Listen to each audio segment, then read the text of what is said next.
Hello,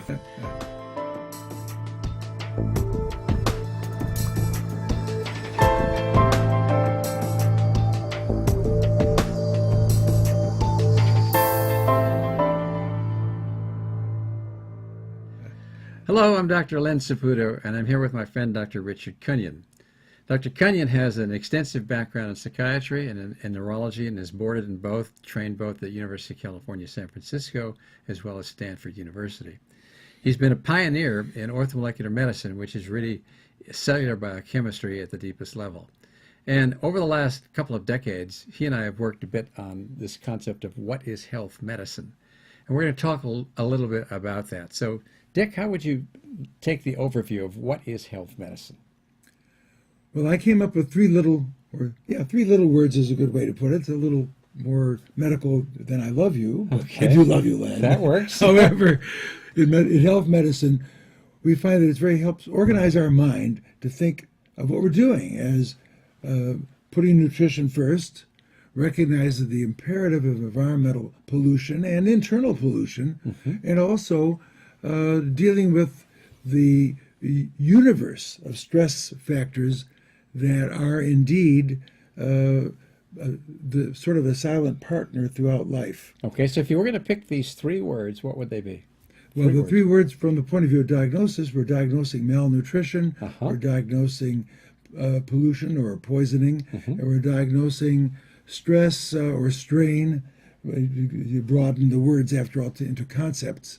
And all that forms of diagnosis, they're all available by laboratory means to identify specifically the nature of the specific nutrient needs of the individual. That's the specific poisons. That's a lot different than mainstream medicine. That's exactly right. So if you right. make a distinction between health medicine and the kind of medicine we practice today, Dick, what would it be?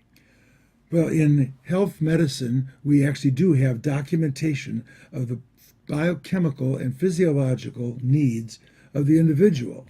And in conventional medicine, this is more or less ignored, given lip service, but they don't digest the whole meal, shall we say, of information that is available. So they're underserving this particular set of possibilities. So how does the system of mainstream medicine work? Well, the mainstream medicine then falls short of what it could do, because it's actually not going much beyond palliation or providing a crutch, where in health medicine we are supporting healing. We're looking at the cause.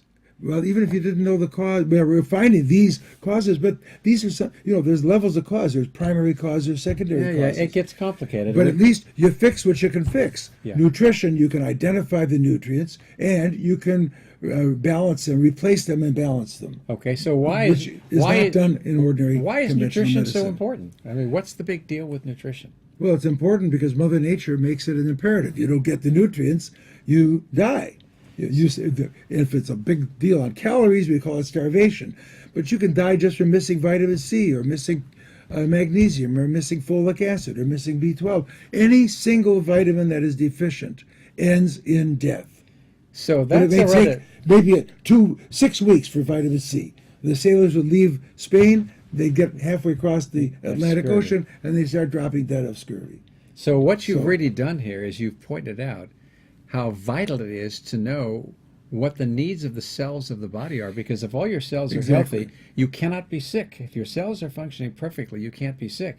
And the only way to make your cells, well, there are several ways to make them malfunction, but one important way is not to give it what it needs, the nutritional building blocks to be able to make its products. Exactly right. And it's hard to, most people have a hard time thinking that it is that simple.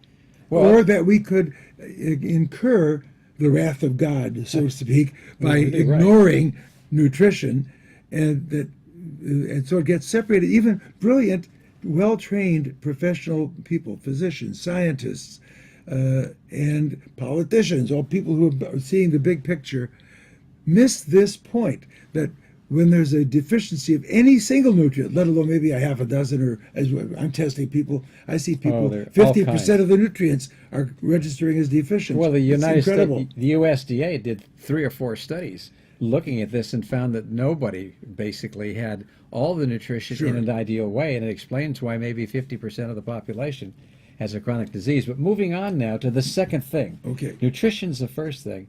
The second thing, you're talking about pollution. Why is pollution important? It's important because it really translates poison. And being poisoned is not good for your health. So it's way very too simple, isn't it? That's right. But on the other hand, in 1971, when my little baby boy turned 12 months and had some hair, I took a hair sample, sent it in, it came back 80 times too much lead. Wow. I talked to his pediatrician. He said that's nothing.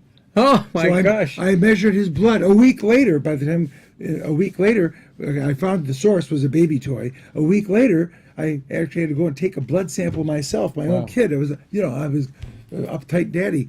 And for sure, we saved his life. Not only we saved his life, we saved his brain. He was still a top performer in school, and it was an all-around wonderful child. So thank God for the hair test. But I took more heat for the hair test in 1972 than you can imagine. All right, so when you poison yourself with things that are bad for you, for your cells, it interferes with the production of energy and hormones and enzymes and all the things that make us tick. And it accounts for massive epidemics of disease, such as cancer, which is increasing, and nobody up there seems to know why. Yeah, Okay. totally agreeable. So all these things add up, and we're living in a sea of toxins. We've probably made 100,000 chemicals. Well, in let's the talk industrial about the age. main ones. How about chlorine in the water? Sure. We could do it with ozone. How about Sure. fluoride in the water? Sure. There's an epidemic of what's called Of spinal toxins. stenosis with aging, which actually in many cases represents a deposition of fluoride that accumulates in your tissues and enlarges them, and it enlarges a thing called ligamentum flavum in the spinal Okay. cord, which then Causes squeezes lots of out the pain. circulation and your nerves start to. All right, so we've covered a little bit of nutrition, a little bit of pollution. What's the third principle of health medicine? Well, the health medicine ideal is to support people. You maybe can't heal everything, but you can support the adaptive functions to stress, whatever it may be. Sometimes the stress is just simply that in the course of a lifetime, you lose some of your, we all know that, you lose some of your hormonal adaptability.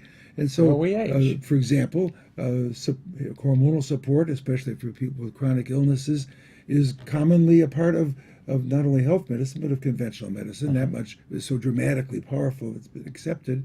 And cortisone is a very common nostrum. But behind that, there are also other hormones that are deserving more attention. And in fact, what we are going through is growing pains now, where there's a tremendous argument about whether athletes who are working on the edge of human endurance, like here's Lance Armstrong, 2 weeks on the road doing the Tour de France, it's not okay to take a hormonal support if he needs it to help the rest of the magnificent determination and training and what have you. Sure.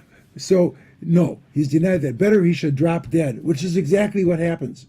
They drop dead during the Tour de France. The whole thing is so cuckoo, and instead it's called an unfair advantage that, no, he didn't win, the hormones won. But, hey, guys, the hormones are the part where we as humans are finding how to use them intelligently and in a medically responsible way. All right, so now you've covered some of the principles of health medicine: the nutrition, the pollution, or the malnutrition, the pollution, and how we adapt with stress and provide support for our patients. Now, we contrast that with mainstream medicine, and what we have is a system in the mainstream that's looking about how to block the symptoms that we have so we feel better. And we do that with drugs that are invasive and toxic. There are probably 400,000 deaths every year from our drugs, every year. And in the medicine we're talking about, it's looking more at root causes. So, Dick, I want to thank you very much for that, because it's really clear that nutrition, pollution, and stress, if you will, are really the three of the key words that we use when we're talking about the new medicine.